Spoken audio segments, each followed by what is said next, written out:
decided to stop drinking, all of my friends were like, "Well, you don't have a problem. What are you doing? Are you kidding me right now?"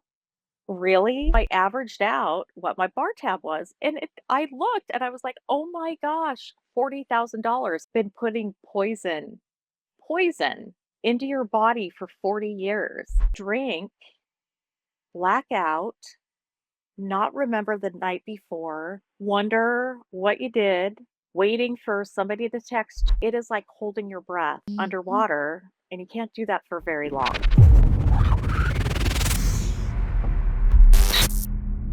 Years of daily vodka, depression, and feeling stuck to 65 pounds lighter, full of energy and giving back to her community. Today, she shares how she walked away from alcohol after decades and created a life that she truly loves. Tanya, thank you for doing this with me. You found me a couple weeks ago and resonated Mhm. with a lot of the other stories and wanted to share your story.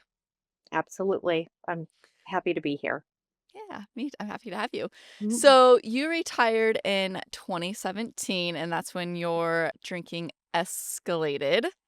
Can you kind of Yes. explain that? Yes, I got depressed. The ending of my job wasn't necessarily my choice, but in hindsight, it was the right time. I had been taking care of my mom after open heart surgery and being on FMLA and coming back to work. Anyway, just a lot of things and having to move my parents into retirement or, a facility. And it just seemed to be a good time, and I was able to do it at 48, which is very unusual. I am blessed in that respect. So, I of course, you spend I don't have kids, my cats are my kids, so my job was my life, and the Mhm. type of job I had, it was 24/7. I slept with my phone next to me. I had a very I had a job. I ran assisted livings and memory cares. So, I was the boss. And if somebody needed something at 3 in the morning, I was usually the person that they called. So going from all of that to nothing basically was a big transition. And yeah, and then I went through, I think it's normal when you retire or you're not doing something that you're used to doing, you you kind of have to find your purpose again. Right. So I was struggling with that. And then in the meantime, I had other people in my circle that were also not working. So it was super easy to, wake up in the morning and, oh, hey, let's meet for lunch. And then it would just be a whole day of drinking. Yeah. It Easy. was, yep. I mean, it's just kind of like when you become a mom and become a stay-at-home mom, you have to find your Hmm. purpose again in life, given, our kids are our purpose. But if you're a stay-at-home mom, I mean, you kind of understand. And then you find the other moms that drink also, and then you Yep. guys just like are, Same. yeah. So same dynamic. Absolutely. And it's really easy to, attract, what you're doing.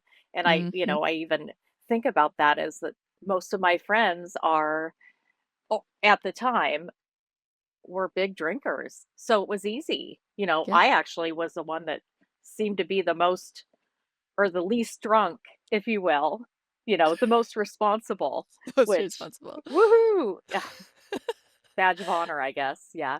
Right. Oh my gosh. So, when did your drinking like, typically, a lot of us start in high school. When did yours start Mhm. drinking? Oh, yeah, it was before that. It was actually probably, I think I wanna say, like, 6th grade. I grew up out kind of in the boonies outside of Portland, um, and, just a bunch of kids that really didn't have a lot to do, and people had older siblings, and so they were drinking, and then we were the younger kids, and we would just drink with them. And, it wasn't every day. It would be, on the weekends once in a while, but I never looked back. I know it's something that your Mm. guests have said numerous times. It's just like, oh, it just made me feel like I could say anything, do anything. I just felt like I just felt more comfortable, but it really wasn't. Yeah. So that's when I started. Do you think there was a reason why it comforted you? I think that I grew up in a household with my stepdad being an alcoholic. My grandfather, both my grandfathers were alcoholics. My uncle was an alcoholic or is an alcoholic, dry but alcoholic. I'm an only child, so I feel like I my mom and stepdad, they kind of gave me this impression like I always felt like I had to be perfect. Like I Mhm. couldn't do anything wrong. And so for the most part, I didn't. And but it was kind of a way for me to escape and maybe do things that weren't perfect. Right. Um and it was just kind of like an out, if you will, and it just made me feel a little bit more free. And then I would come back and then I would go to school, do my activities, just the perfect little child, kid, and got, good grades and captain of the dance team and, all of that good stuff. And then I would just drink on the side. You were put up on a pedestal. Yes, yeah. And it Yeah, was a lot of pressure. it is. I mean, And I can relate. at the same time having really low, like, never thinking I was good enough, Yeah. always, never good I enough. feel like that's definitely I'm glad that you mentioned that because for so many of us that Mhm. are held to a really high standard, I think we Mm. just never feel good enough, and Right. we're constantly seeking that validation or, I mean, I it's a do, hard thing. it's yeah, and I think that, watching some of your videos, it was a theme. It's something that instead of you think, "Oh, everybody just drinks because they think they're whatever," it's actually the opposite. Like, Mhm.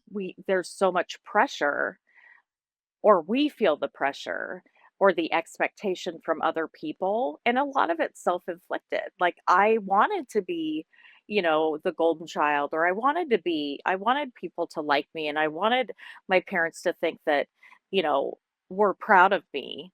But at the same time, I drank to just escape that. 'Cause it was a lot of pressure. Yeah. I know a lot of people can relate, I mean, myself Mhm. included. So, what role did alcohol play in your daily life during after high school? Well, I went to college, and so, what college kids do. No, Um, what do they do? yeah, you only and I went to Oregon State, and so it was a big Greek. Oh, I went to U of O. Right, right, and well, and you're younger, but when I was at Oregon State, it was all Greek. And I didn't join a sorority until I was a sophomore because, being an only child, and I thought, "Oh, I'm not sure I can live with all these girls." So I waited a year, and it didn't stop me, obviously, being a freshman, I still went to frat parties and did all those things, but Mhm. when I got into the sorority, it was that much easier because every weekend there was a frat to go to and people to hang out with, and then that's what we did. But usually, I can say that during the week wasn't really I don't really remember drinking all that much, during the week. It was just, go to class, study. I had a boyfriend from high school that was also at Oregon State, so you know, we we didn't seek out drinking because he was in engineering, Oh, so his was pretty serious. Mine was serious too, but not as much as his.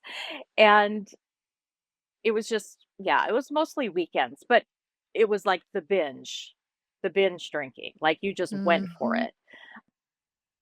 So that's what college was like in 20s, and, when I got out of college, I started working right away, and it was gosh, there's just so many how can I say it? So many different pieces of my drinking. Like college was binge drinking.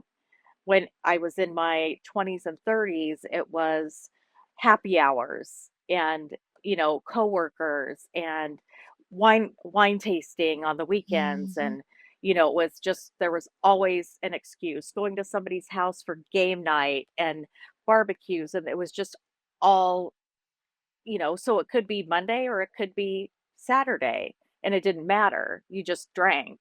Right. And then I got into my 40s and I went through a divorce, and that sort of escalated my drinking as well because that was obviously a life change. I moved back from I was living in Vegas with him and I moved back here to Portland and I was getting back into a job and then I started traveling a lot. So then when you travel, you're staying at a hotel, the hotel has a bar. I mean, and I was by myself, so after I would be done at the facility, because I was a regional, so I would go and kind of audit and do things, and then I would come back to the hotel, then I just drank the night away until, getting up and doing it again the next day and the next day, so.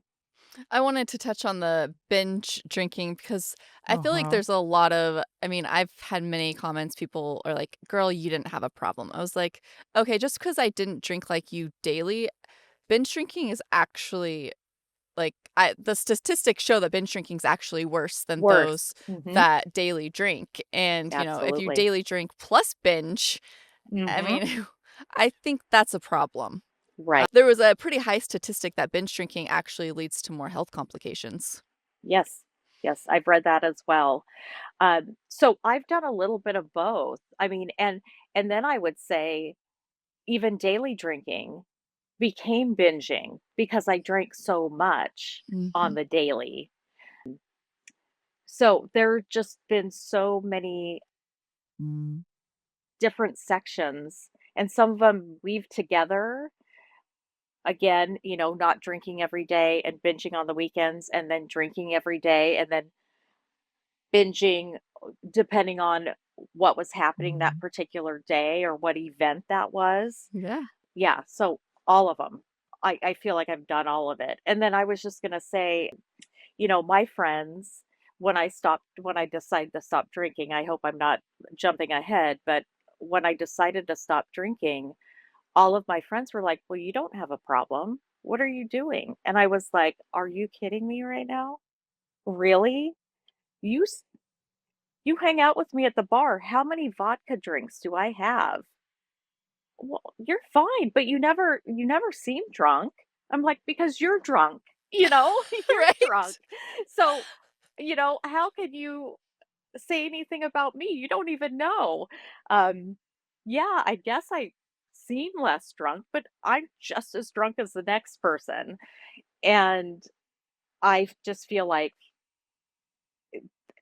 that was difficult for them to acknowledge that, oh, so a lot of those friends stepped back and, kind of just made me feel like I was making Weird. mountains out of molehills, "Oh, you don't have a problem. You don't have a problem." I said, "Well, if you think I don't have a problem, if I keep going this direction, it is a problem. And I do feel like I'm abusing alcohol, and this has got to stop I for think me." you probably looked very presentable from the outside, but I the did. inside you were just dying and nobody could see that, and I think that's the Mhm. biggest problem is just because you look functional from the outside and your life looks put together, it Mhm. doesn't mean that we don't have a problem because a lot of us do abuse alcohol and a lot of us can't just stop at one drink. And I get No. comments about that. They're like, "Well, if you just had discipline." It's like, I don't have discipline with alcohol like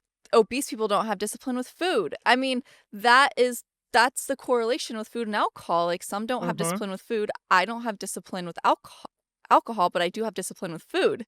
Right? But, so it's the opposite for a lot of other people. Well, and I know we're gonna get to it, but I didn't have discipline for either.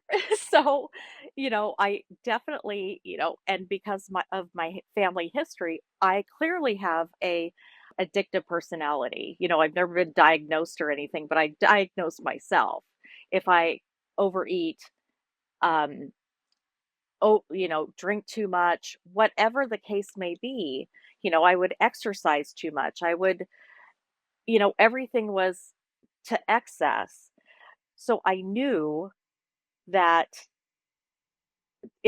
I mean, I'm 56. I knew it wasn't going to get better if I kept doing what I was doing. It wasn't going to get better. I wasn't Mhm. going to just have a few, or I wasn't going to like cut back. That's just not what was going to happen. I had to stop completely. And I think, women in our late 40s and, into our 50s, our bodies start changing a lot We anyways. And then we don't want to accept the fact that alcohol is contributing to our hormone disruption and our weight gain. Mhm. And, that menopause stomach, they just blame it on Mhm. their hormones because they don't want to put down the bottle. Exactly. Well, and for me, I just started not feeling good. After I mean, sure, I've had hangovers my whole life, but this became different. It was just, instead of just a headache and just a little tummy, hurt, and then you wait a few hours after you wake up and you have a cup of coffee and you kind of get through the fog. My whole body just felt tired and like it was working extra hard to get rid of the alcohol in my system, and it just was gross. I mean, there's no other word for it. I just felt gross, and I that was part of, again, the slow burn, if you will, of me saying, "This is something's gotta change." That was part of it, is that, noticing the changes in my body and how I actually felt. I It was not okay anymore. So that slow burn you mentioned, Mhm. you knew alcohol wasn't serving you for years, but you just kept that to yourself. I kept it to myself. I I was I don't know how to say it. I think I was, because again, like you said, people on this looked at me like, "Oh, she's got this great job. She's got it together. She's got a house. She's, Mhm. does all these things." You know, um, I think I felt guilty, or I felt embarrassed, or I felt I felt shame. I felt shame. All, and I say that to my friends when they ask me about it, and they just can't wrap their brain around it looking at me, and they don't understand. And I said, "Yeah, but you're not in my skin. You don't know what it's like to drink, blackout, not remember the night before, wonder what you did, waiting for somebody to text you or say something to you. It is like holding your breath Mhm. underwater, and you can't do that for very long. And it really just starts eating away at you." It's really scary to wake up not knowing what happened, what you said, or Mhm. how you got in some of the places or situations you got yourself in, Mm. and I mean, yeah, we have to hold ourselves accountable, but at the same time, some of us just do not alcohol just does not serve us at all. I mean, alcohol doesn't serve us regardless, but some of Right. us, there's something in our brain, and it would probably be after the 4th drink. I started noticing that Yes. the older I got, I was like, "Man, I'm blacking out a lot Mhm. easier." I mean, maybe my Yep. max should just be 2 drinks, but of course, it never Mhm. stopped at 2 drinks. Of I course mean, not. Yeah. kinda like, you did you ever try quitting or cutting back before you actually, like, Oh, quit? sure. Oh, sure. Many, many times. Many times. Oh, I'm only gonna drink a couple days a week, or only on the weekends, or, you know, all of those false, for me, all of that BS. Just, Mm. "Oh, I'll do this, I'll do that. It'll be okay." It's not. Can't It's control not. alcohol because alcohol controls Nope. us. I Absolutely. mean, we can play that game all day long. I remember in 22, I think that was the first time that I said I was gonna cut back. I think I made Mhm. it 2 weeks, and then I was right Right. back to where I started and drinking more than I ever Yeah, was. So yeah. that cut back, quote, "cut back," I switched to hard seltzers instead of whiskey and vodka. Like, what a joke. Well, and you're like, "Well, I haven't drank for 2 weeks, so now I have to catch up." Yeah. Those 14 days I missed drinking, now I have to catch up with whatever I missed. It's the way that our minds work when alcohol is involved, it is Mm. astounding to me that I mean, to be really honest, I'm lucky to be sitting here with you based on choices that I've made after 40 years of drinking. But I am blessed and lucky to be here. Yeah, well, I'm very glad that you're here with us. So, like, your weight started you started gaining weight, depression, Mhm. stagnation, not showing up for your mom, and the drinking Yes. no longer was fun. Right. It just wasn't fun. It stopped tasting good, which, I mean, who doesn't like, a vodka soda or a nice glass of Pinot or Pinot Grigio or bubbles or whatever? Like, I love the taste of alcohol. And when it stopped tasting good, I was like, okay, okay, somebody's trying to tell you something because this is weird. And I think that in addition to, I don't think I mentioned this, but the pandemic and us being alone, I've never been a drinker at my house by myself, really. I was always like, I would go out to the bar after work, hang out with friends, always be around people when I drank. So once COVID hit, I didn't drink as much because I was home alone. And and then I was kind of realizing, "Oh, well, geez, this isn't that bad. Like,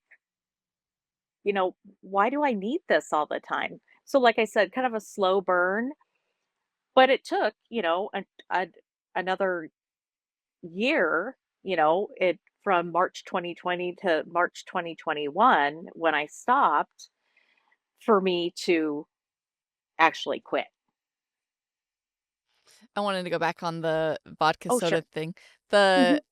It makes my stomach so nauseous just thinking about it and Mhm. how we used to drink vodka soda because it was lower in calories. Oh, And absolutely. I love soda lime, Mhm. and I can't even imagine, like, the taste of vodka in it anymore.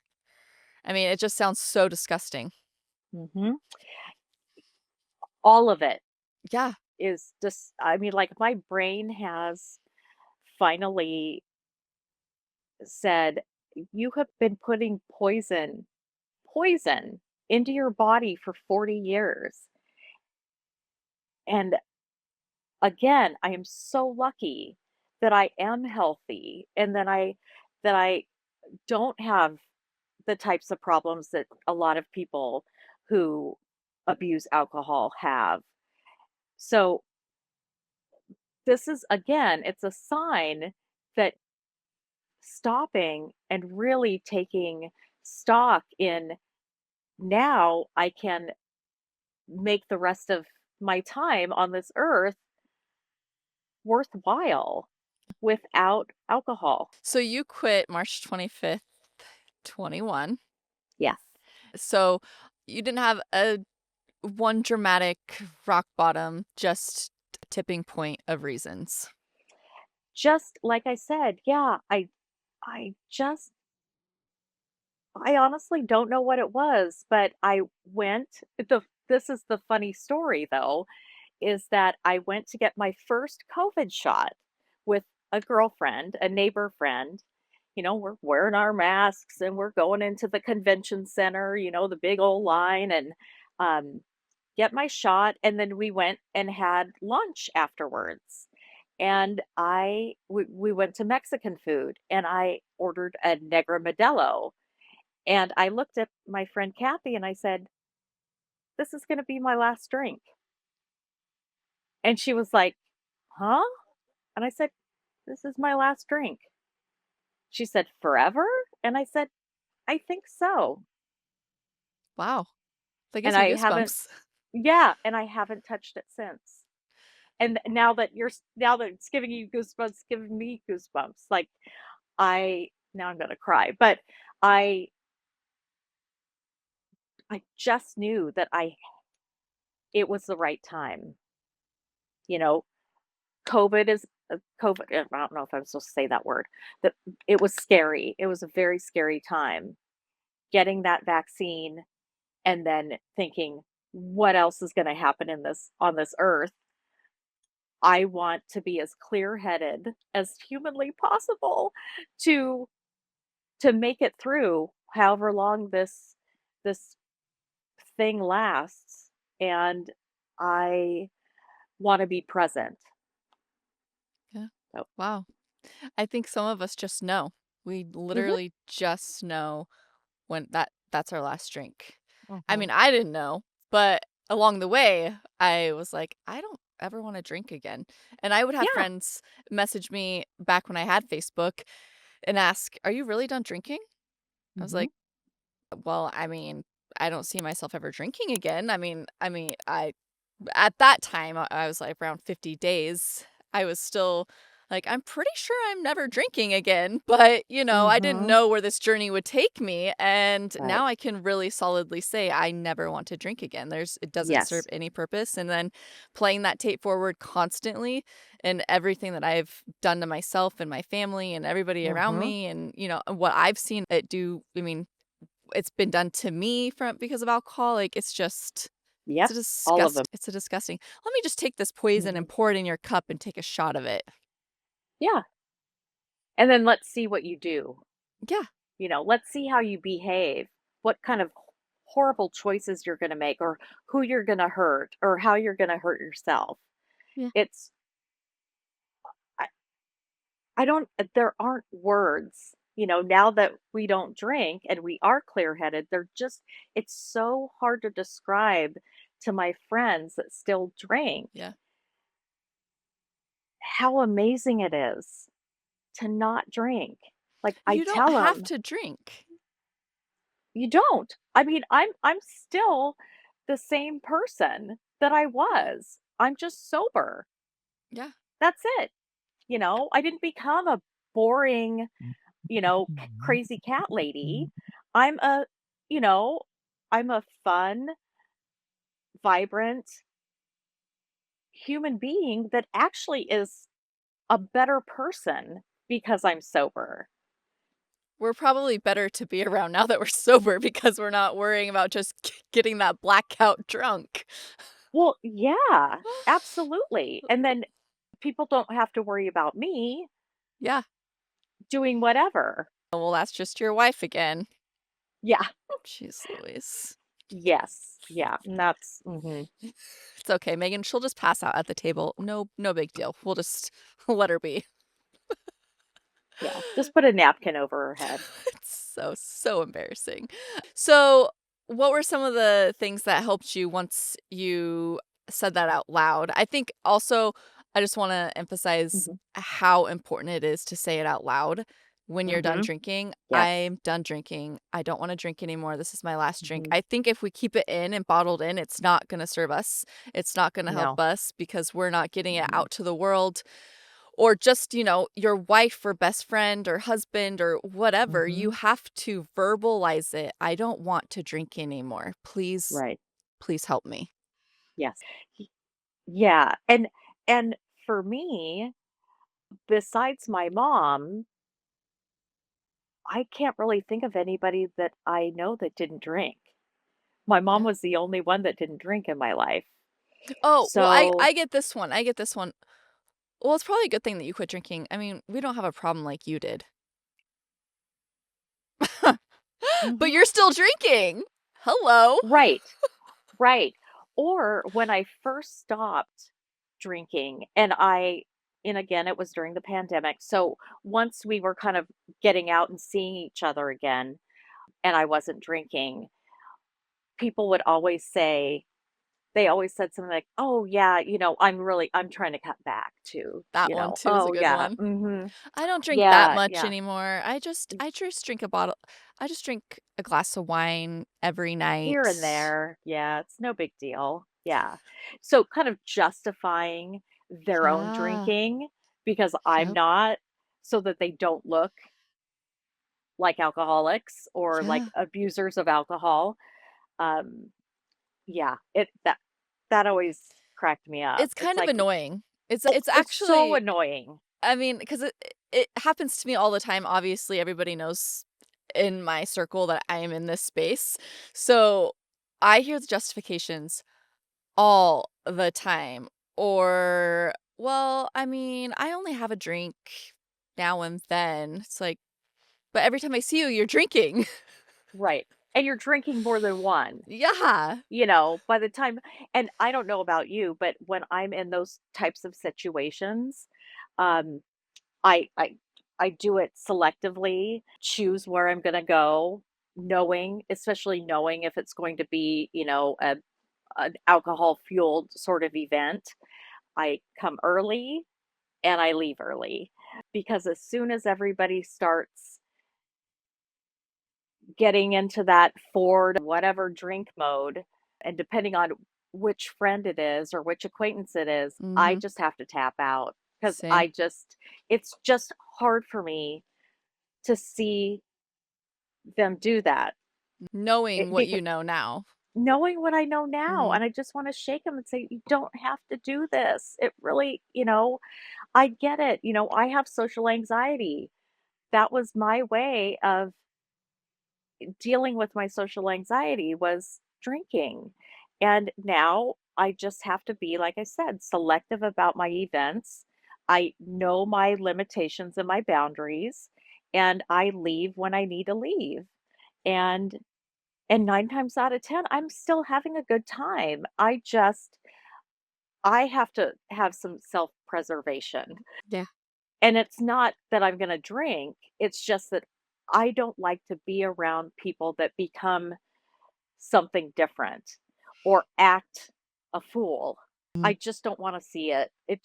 I'm embarrassed for them, and I just And it's something that I think a lot of us learn when we quit drinking that we it's okay to set boundaries. A lot of us didn't Mhm. have boundaries when we were drinking. We just let 0. people yeah, 0. We'd let people run all over us, take advantage of us, Yep. and finally when you get sober, you're like, "F you. Like, I don't Yeah. need to deal with this anymore. And no, Yeah. you took full advantage of me and treated Mhm. me like crap." I don't think so. Yes. I can't tell you how many, how do verbally abusive relationships I've been in, men that have made me feel horrible about myself. Um, and, because of whatever headspace I was in, I believed everything. And I Yeah. just believed that like I said, I wasn't good enough. And I just kept trying to change and for them instead of being who I really am. But I didn't know how to be that person. Uh, because I was drinking, and Yeah. I was just trying to please everybody. I was a people pleaser. I was a yes person. And now I'm like, no, no, no. If I don't want to do that, I don't want to do that. You be you, but this is me. And if you don't like that, then fine. Then we could just agree to disagree. But I'm not willing to get stomped on anymore. Same. That's a good way to put that. So, you started using the I Am Sober app daily? Yes, yeah.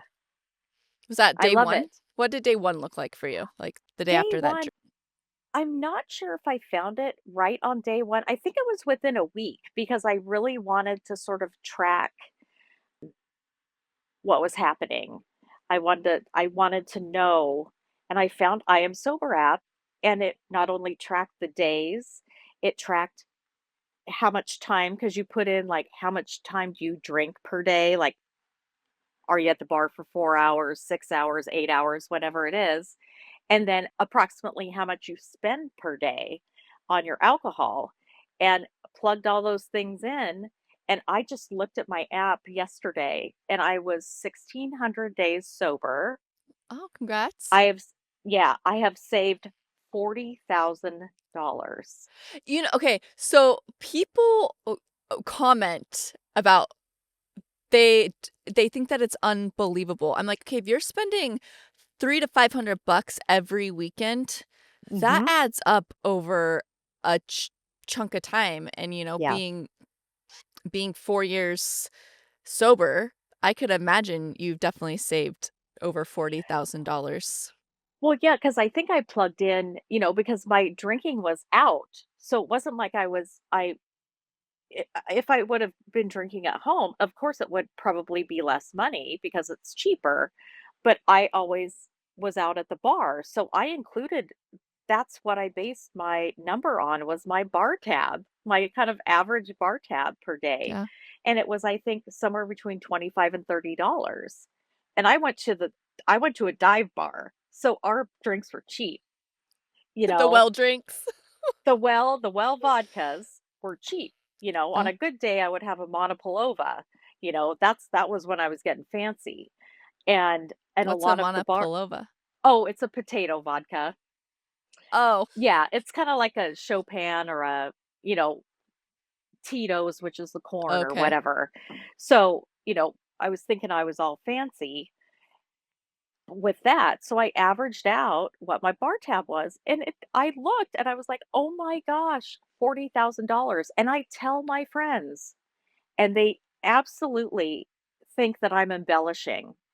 And I'm Mm-mm. like, "I'm not. I spent 25 to $30 a day at the bar. This is how much I have saved." I mean, I would spend probably, depending on the day, probably 20 bucks a day on You either seltzer or beer or wine or a bottle. I mean, it all adds, absolutely like, at least 15 to 30 bucks a day. right. Yeah. So, like I said, I averaged it. I mean, certainly, depending on, again, the event, if we had a golf tournament or we went golfing and then went to the bar afterwards, or, it was somebody's birthday, who knows? It could have been 50, $60 Yeah. because 'Cause those we 20 were, to $30 days, it's gonna be, $100 day, $200 day, especially if you go to events like a concert. mhm, I mean, that's 12 bucks of beer, right. times what, 5 Hmm. or more, if you get Or double. more. Yeah, or if you Hmm. get double mixed drinks. I mean, it all really adds up, and it's really kinda sick to think that's a down payment on a house. It It's is, a it's that's a a car. car. Yeah, it's a It's car. a car. It's just like people. I averaged I calculated, I know this couple, and it was back in the day. I was like, "I think they spend $1,500 a month on alcohol," and I still added up, and I was like, "I know that it was definitely between 12 and 1,500 Mhm, a month," knowing that they have financial problems, but mhm. they always found a way to buy their alcohol. Yes. Yeah, and that's the really, just again, like people that smoke Oh, yeah. the same excuse, or people that, yeah, that smoke or drink Like, when or you see people on the street, but yet they can still find money for their drugs and alcohol. right, or a tattoo. Yes. Yeah. That Yeah. boggles my mind.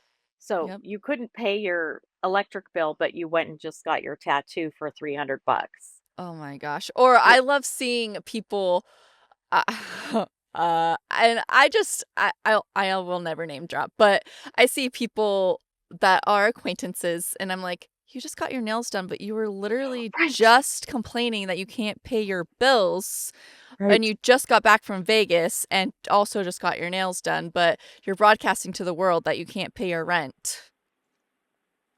Yeah. Just It is. It's infuriating. Yeah, yeah. it's infuriating when people, just that.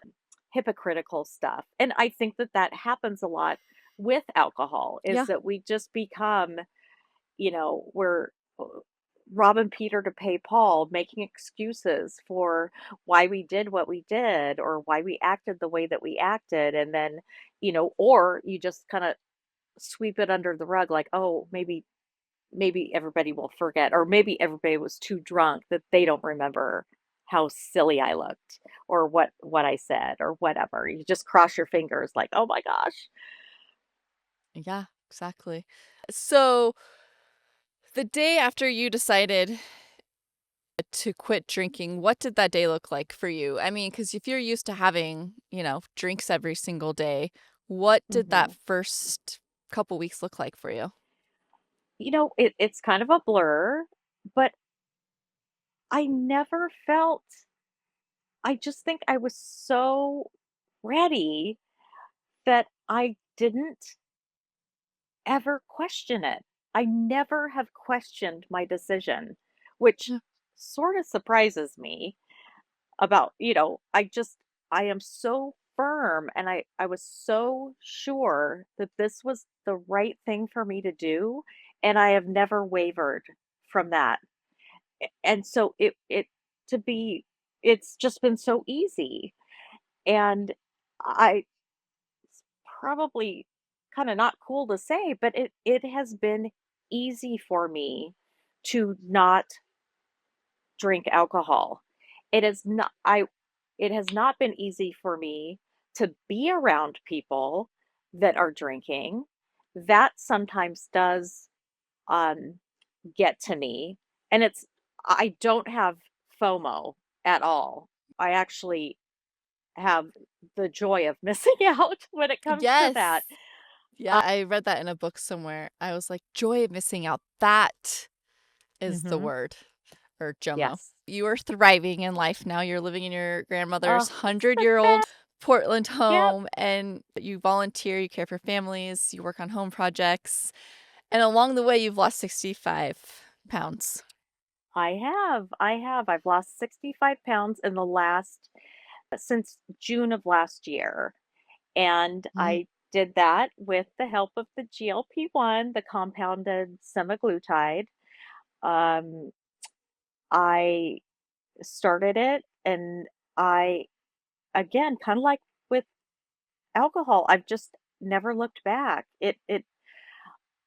I read up a lot. I watched a lot of YouTube videos about it, other people, doctors. I did a lot of research. I did all those things to make sure that I had a good foundation and understanding of how to be successful. And I started it, and the weight was coming off. I have a personal trainer, so she was not happy to hear that I was on it, but I kept giving her information and educating her, and she was seeing my results. So she has slowly come on board and understands because because of that, the brain part of our overeating, which is what helps. That's the part of the GLP-1 that helps me is taking away the cravings.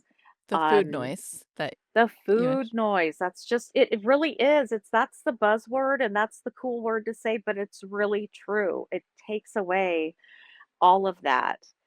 So I've lost 65 pounds. I weight train 3 days a week. I walk with my friends. I do yard work. I do my house projects. Um, and then I try and eat 20 to 30 grams of protein per meal. I rarely snack because I don't have any cravings anymore I spend all day in the kitchen sometimes baking because I love to bake, and I don't it nothing happens. You Whereas don't have those before I would be cravings. just yeah, and then, a week later 5 pounds heavier or whatever. And then obviously not drinking tremendously helps with not being bloated and, Mhm. and not having that just the extra calories of um, The empty alcohol, calories. the empty, yes, the empty calories of alcohol. So that has helped a lot too, is not drinking while being on the GLP-1. But for So me, it's been amazing. I love the stories. So I know that I'm very passionate about the GLP-1 and everybody knows this Mhm. because I really hate when people use it as a quick fix and not do the work, but Yes. I can definitely respect it that it is a good tool slash supplement for those that are working on themselves with their Mhm. nutrition and quitting drinking and, working out and eating their protein because I mean, and studies have shown that there is a 65% it reduces cravings by 65% when it comes Mhm. to alcohol. So, I mean, I Mhm. can I can respect that, but I just have the problem when people are like, "Oh, I'm just gonna get this I'm just gonna order it online, and it's gonna make me lose weight," even though I'm just a couch potato and I eat Taco Bell all day long, and I still Mhm. drink a six-pack every day. I'm like, "That's so unhealthy." And I know personal Mm-mm. stories, and that's why I get so fueled about it. Mhm. But for stories like yours, and I've done a couple other podcasts and they've used it, but they've supplemented it with their diet and working out and quitting drinking. And I absolutely phenomenal. I would love to see like before pictures Oh, I too. just found some. Oh my gosh. Yeah. And I have to say, I since I've lost the weight and and without the pandemic and I'm getting a little bit more social, it's just taken me a little bit longer than the average person to sort of start getting back out there. Um, People see me now and they're just like, "Oh my gosh, who are you?" They don't even recognize me. And, I'm really proud of myself I am too. that I've done it, and I am not embarrassed to say when people ask me, "Oh gosh, you're so skinny," or "Oh gosh, you've lost a lot of weight."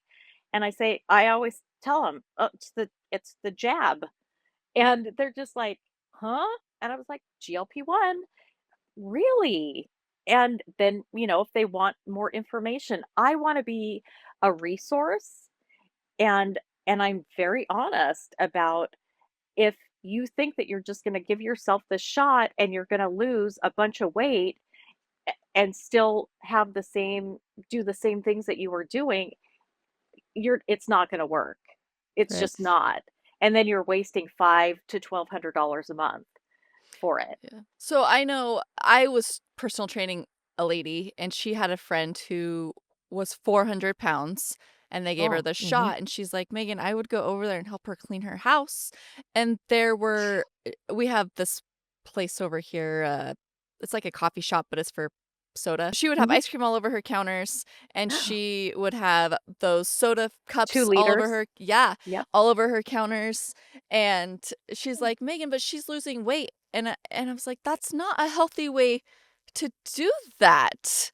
Mm-mm, Change your diet." She's just sitting around doing nothing, still relying on people to chauffeur her around and clean her house for her, all while taking this shot, and that's why I can't stand it. mhm. I think doctors should be a little bit more I don't know, I don't think you should just be able to get it online. That's just my preference, Well, but, I mean well, I have to say, I have select group of friends. I should say, I have a few friends that get it through their doctor, and I have a few friends, including myself, that get it online. And because I did the research, Yeah, I actually know more than my friends who went to the doctor. to the doctor because they're getting it from their primary care physician who doesn't know the ins and outs of it. Yeah. Um, and, they aren't able to really help them with dosing and all of those things. I get mine online and I have a conversation with someone every quarter or Okay. anytime I want with a nurse practitioner and say, "Hey, I've met my goal weight.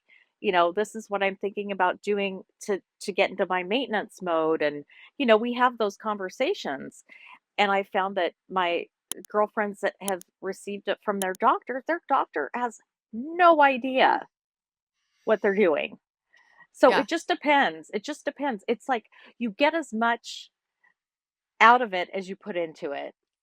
With And the anything, with with anything. anything. Mhm. So again, it's I am because I don't know if I'm a poster child per se, but I'm living, breathing proof that if you do it the correct way, Right, it is the right thing. right, If you use it, if you literally use it and take advantage of it, thinking that it's going to be an easy fix, it's going to be like every other diet you've done, every other gimmick that you've fallen into, and you're going to gain the weight back and more. right. That's all that's going to happen. And I think that's the thing, you absolutely have to do your research, and it's just like quitting drinking. If you wanna quit Mhm. drinking, research what alcohol actually is and what it's doing to your body, and it might Mhm. change your mind. Maybe it won't, but I don't know. Do the research. I mean, with anything, you have to do the research. Any fad diet, any, Mhm. new medicine that you're gonna take, quitting drinking, trying to Yeah. lose weight, like, what works for one person isn't gonna work for the other person. The GLP-1 worked great for you. You used it as a Mhm. tool, a supplement, and, like, naltrexone, the drinking Mhm. pill, I know somebody mentioned that it's a supplement, you can't use it as a cure-all, just like the GLP-1, you Right. can't use it as a cure-all, like, you have to use it to supplement your diet. Absolutely. Yeah, and that it's not going to stop you. I mean, we have to eat. So on Yeah, this medicine, like you have to eat. So it's about making good choices. It's about, having a plan. It's about, you know, doing the best that you can every day. And we're not perfect. There are days that we're not going to eat as well as we could have, or we're yeah, not going to get our exercise in. But again, it's one day or it's one meal, and you just have to get back on track. And it's no different. Again, it's no different than any other fad or gimmick. It just, I think, happens to work a little bit better, at the outset. And then it pretty soon these people plateau and then they get mad and yeah, upset that they're spending all this money. Well, you haven't changed any behavior to to warrant to to warrant losing weight. You shouldn't be losing any weight if you're doing this and you're still eating, a pizza and Taco Bell and, 2 liters of Coke. You shouldn't be losing weight because that's not fair to the rest of us that are doing all the no. work. Well, and that's and I just say this because from personal people like, in close to me, they've Yeah. taken it and they've gotten frustrated because 'cause they're not losing weight, Mhm. and it's like, "Well, are you eating enough? Are you eating enough Right. protein? Are you walking? Are you at least working out a couple times a week?" No. Mhm. Right. Oh, I'm going to. I'm going Yeah. to. It's always like, I'm gonna do that next week, or I gotta wait until this project at work is over, or I need to, I'm busy doing this. It's like, it has to happen. Like, Mhm. if you've made a choice to spend this much money on this medication, then you need to make a choice to exercise and to eat correctly. And it doesn't have to be from 0 to 60 or Mm-mm. 60 to 0. You could meet somewhere in the middle. It's better than nothing. Moderation is key. And I know it's difficult for us folks that abuse um, alcohol and food and all of those other things. That moderation is not a word that we have in our vocabulary, but you have to learn.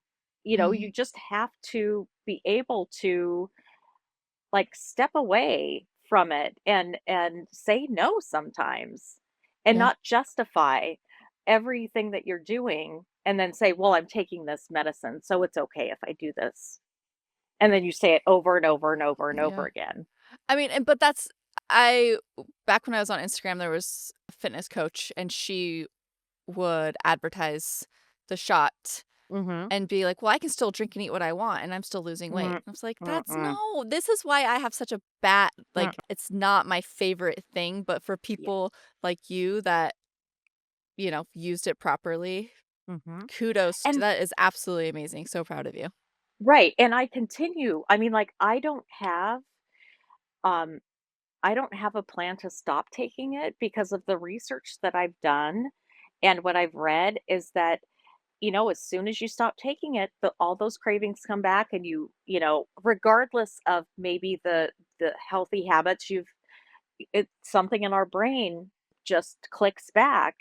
So my plan is to stay on this for who knows how long. I don't have an end date, but I'm trying to, reduce my dose every month or so just so I can taper off and get into a maintenance mode and just listen to my body. And am I craving more? Am I craving less? Did I lose weight? Have I gained weight? It's those things, but uh, it's not as bad as thinking about food all the time Yeah. because I know I'm doing the right thing for me. Yeah. I love that. And then, Mhm. for those that are on a health journey and want to kick alcohol, if you're trying to quit drinking, it looks like it's a good tool if you do your research also. Yeah, and I'm not, like, advertising to go do it. I'm just saying if you do your research, it looks like there's a 65% chance that it does help reduce the cravings. yeah, and because I did it after I started it after I stopped drinking, I wouldn't know that, but I know that it calmed the food noise, so my guess is it probably would've tapered my cravings for alcohol. At least I hope it would have done that. Yeah. So was there anything else that you did or you just knew you were done? Because a lot of people it's Yeah. really hard for some people to comprehend Mhm. that for those of us that just we decided that alcohol was no longer serving us. We were tired of the blackouts, tired of it Mhm. making us feel like crap, sabotaging our own lives, hurting other people close to us. Mhm. Sorry that I just decided I was done with alcohol and changed my lifestyle. Sorry if that offends you somehow, Right. Mhm. but Um, I you know, I am not going to apologize for my decision. right. I have some friends that, the first 6 months that I wasn't drinking, and I went on vacation with one of them, and she said before we left, you know, "I don't know if I'm gonna be able to not make fun of you when you don't drink." And I Oh, said, "Make fun of me. I don't care. Make fun of me." I said, "I'm still not gonna drink. So do whatever say whatever you need to say." It hurt inside, of course, because I'm like, how supportive is that? It's not. no. But I knew that they have their own stuff going on. And that's why they say that. And, I think that there's a tinge in some people of like, gosh, I wish I could do that. Or they think about it, but then, they're just not ready. Um, yeah, so but it took me, it took me 40 years of drinking a lot of booze. And I think that, putting it down and then just saying, "You know what? I think I drank enough vodka for the rest of my life. I don't need to have any more vodka. I just don't. I saw Somebody else have it." right. I saw something on Pinterest a while back and it said, "Why'd you quit drinking?" Or like the answer to why I quit drinking was because I went pro and retired early. Yes. See? That's exactly what I did. I wish I but again, and then, finding you and seeing, you're so young and you quitting now, I'm like, "Oh my gosh." There's a lot of times where I wish I would have quit decades before, but I didn't. So I just can only do what I can do now and be proud of myself and be present and be, the best version of me that I can be for the rest of my life. I can't take back all of those things that I did, Yeah, for 40 years. exactly. We can't take back anything that we did. I mean, people can keep Mm-mm. us in our past as long as they want, but I mean, I like this quote from Alan Carr, the biggest surprises in quitting isn't how much better you feel, it's realizing that anyone who resents your sobriety is only mourning their own dependence. And that's what I was trying to get at, is that I think a lot of I've been sober for so long now.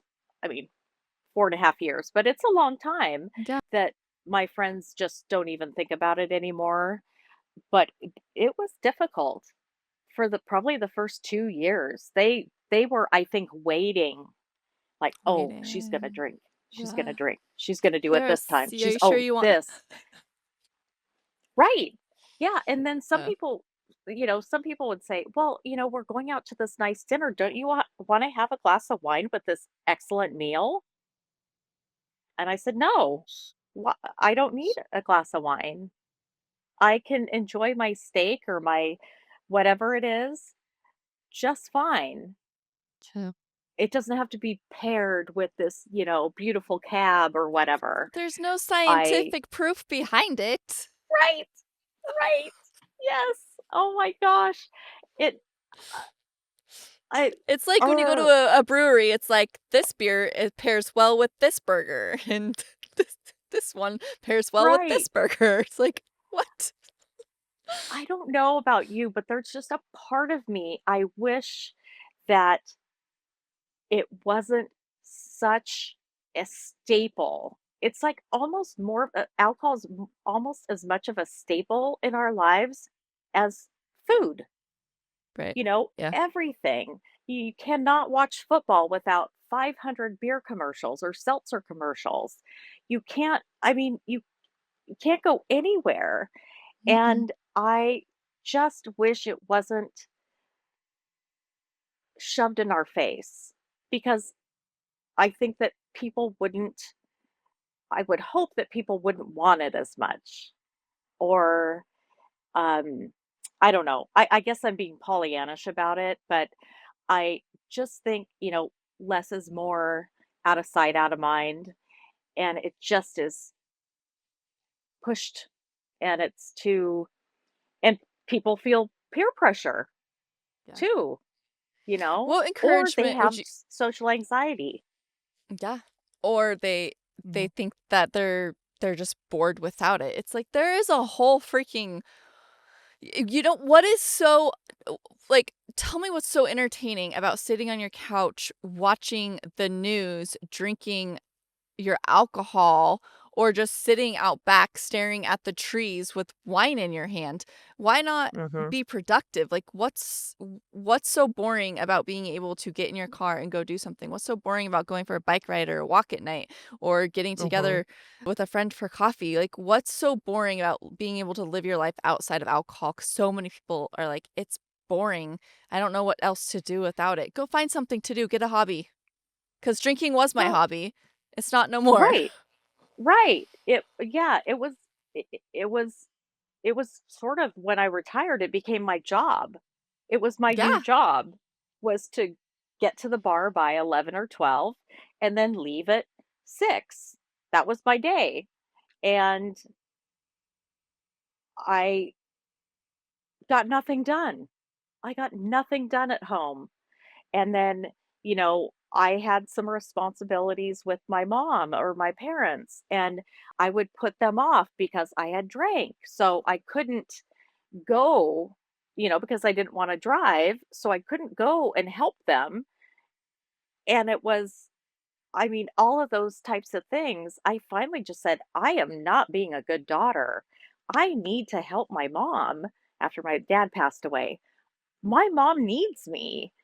What am I doing? This is so, I don't wanna be this person anymore. Yeah.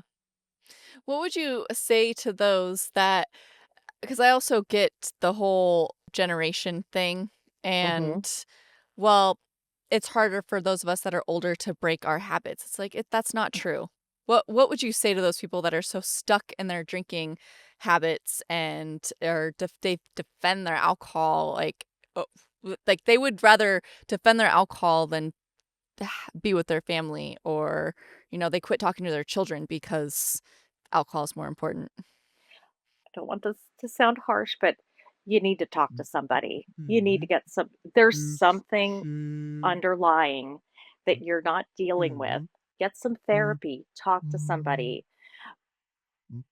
You know, if you're if they haven't stopped drinking, if you're in find a friend that isn't drinking and talk to them, ask them questions. But they're because we've all got something.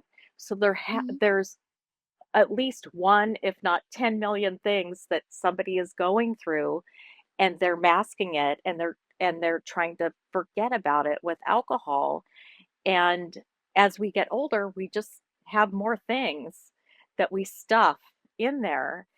And you know, on a side note, I don't want to go too off direction, but before, no, it was after I stopped drinking. Um, and it was, I think, 2 years after I stopped drinking, I actually started an intense therapy with regarding trauma Yeah. and body image and all of those types of things. And I did Mhm. it for 8 months. And kind of again, I I had my phone call with my therapist and I said, "You know what? I think I can fire you now. I think I'm at the right place." And she's like, "That's the best thing that anybody's ever said to me. I love when people fire me because it means that you know, you've realized that you're at this good place in your life Mhm.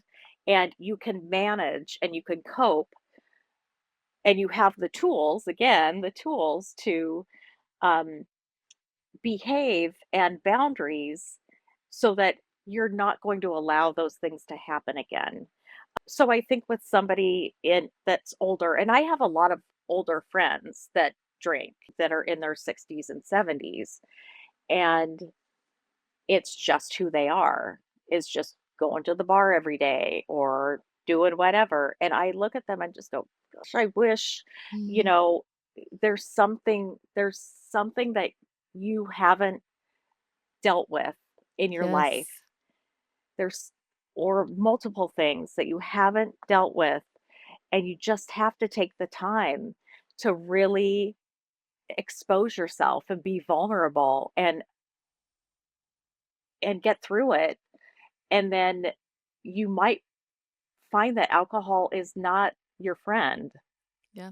I love that you say that because the book The Body Keeps the Score, he mentions people can their lives can change just after 4 sessions of EMDR, and I feel like Mhm. the older generation, I think the older people we get, the more prideful we get, and Uh-huh. the less we're gonna ask for help, and I think mental illness or mental health was, not as Mhm. a big of a thing back then as it is Right. now, and I think trauma therapy is so important, especially for those that have Uh-huh. childhood abandonment. I mean, there's so many things from our childhood that a lot of us haven't dealt with, and it just keeps Mhm. us drinking, and to be f I don't think I've mentioned this too many times in many of my podcasts, but I did EMDR in the beginning of my early sobriety. I started Mhm. EMDR in 2022, July 2022, and I think she ended up letting me go because she's like Yeah. it was in 23, I don't know, probably summer of 23. Whatever, sometime in Mhm. 23, like November or something. She's like, "I think you can move on from me now. Yeah. Let's send That's you to so a talk amazing. therapist a notch. You don't need trauma therapy anymore." So, Mhm. I give trauma therapy a huge thumbs up because if you go to the right Yeah. therapist, I think it's very, very crucial in helping Mhm. us. Yeah. Well, and, I know a lot of it can be childhood, but a bulk of mine was my drinking.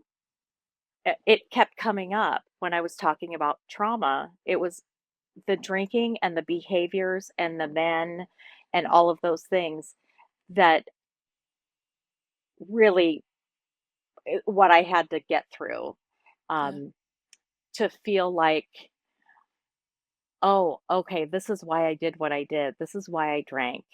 This Yeah. is." But then I kept drinking, and then the same things kept happening, and Yeah. then, you know and then when you stop, those things don't happen.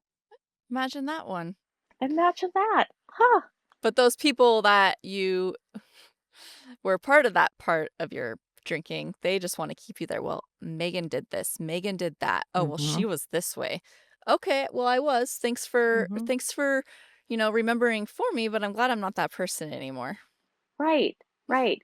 And they want, they wanna think of the good times. Well, were they? Were they really good times? How much fun did we have? And how much do we really remember? Right? Come on, Did you let's like be seeing me honest. passed out? I mean, how fun Right. was that? Stumbling all over the place and, Right. oy, Can't hold a yeah. conversation, repeating yourself all oh my gosh, it's Mhm. just gross. Yeah. And, those that look at us like, "Oh, whatever," and they're doing the same thing, you know? Yes. Oh, yes, and sometimes more than we Yeah. did, and that's saying a lot for me. Same, same. Oh my gosh, I have really enjoyed talking to you. Yes. I I know, I so l much fun. us Oregon girls, well, I'm U of O, you're Oregon State, so That's alright. Ducks versus the Beavs. I Yeah, I love being able to talk to people from my home state. Mhm. It's really fun, and you said you watched Margie and really liked her. She was the one from Bend. Yes, yes, and actually, I just watched I don't know if it was the most recent one that you had, but the gal was her name Lisa? Or with the darker hair, and she had the green bedroom behind her? I think that maybe that was a couple times ago. Her name might not be Oh, Lisa. She all of them. Let's just they've all been amazing, and I love seeing women of all ages, but especially us in our 40s and 50s, kind of reclaiming ourselves and our lives because we've stopped drinking and, getting away from toxic relationships and yeah, men and all of those things. It's it just gives me hope that right? um I yeah, it just gives me hope. And I just I love my life. I can't I just there's no other way of saying it. I love where I am in my life and I couldn't be happier. And it's because I'm not drinking, but it's because of a lot of other decisions that I've made in my life and how I continue to make decisions and move forward in my life Yes, because I'm not drinking because I know that I wouldn't be where I am. exactly. That's the first thing. It's easy to put the bottle down Mhm. and, but we have to also it's a lifestyle and we have to be able to overcome we have to somebody was like, "Well, it's not hard work if you desire to quit drinking." Yeah, I mean, I can respect that, but also we haven't learned to cope the Mhm. correct way. So if we Mhm. do the work on how to cope with what life throws at us, we don't have to turn to the bottle. So putting down the Yes. bottle's one thing, but Mhm. working on teaching ourselves how to cope with stress and Mhm. grief and anger and life in general, that's huge because Mhm. so many of us were never taught how to properly cope with life. We were never given Right. the skills, like the tools and the Yeah. skills. Or, depending on, how we were brought up, it was sweep it under the rug. Don't talk about it. Close Yep. or everything happens behind closed doors. So, you're just sitting around going, well, this isn't right, but what am I supposed to do with this? And then you grow up the same way, not talking about anything, keeping everything in, and Mhm. then just do this so that you don't have to deal with anything. Yep. It's such a vicious cycle. It I'm really just so is. happy that I don't Yeah. drink Well, anymore. I would love for people to comment and, give their input on what they think of, dealing with life sober because I think a lot of people don't Yeah. realize that you just have to learn to deal with life sober. It's not Mhm. necessarily doing the work, but it's just doing the work on learning how to have those skills to just get through instead of turning to the freaking bottle. The bottle's never going to serve you. It's never going to help you. Well, and really quickly, the other thing that I have to say is that I think for me, alcohol made me more anxious and more impatient and more a assertive or aggressive. And now that I don't drink, like, I am calm, I'm rational, I'm practical, and then I can make really good, informed, realistic decisions based on that. Mhm. And instead of, being fueled by the booze and just, you know, not being a very nice person.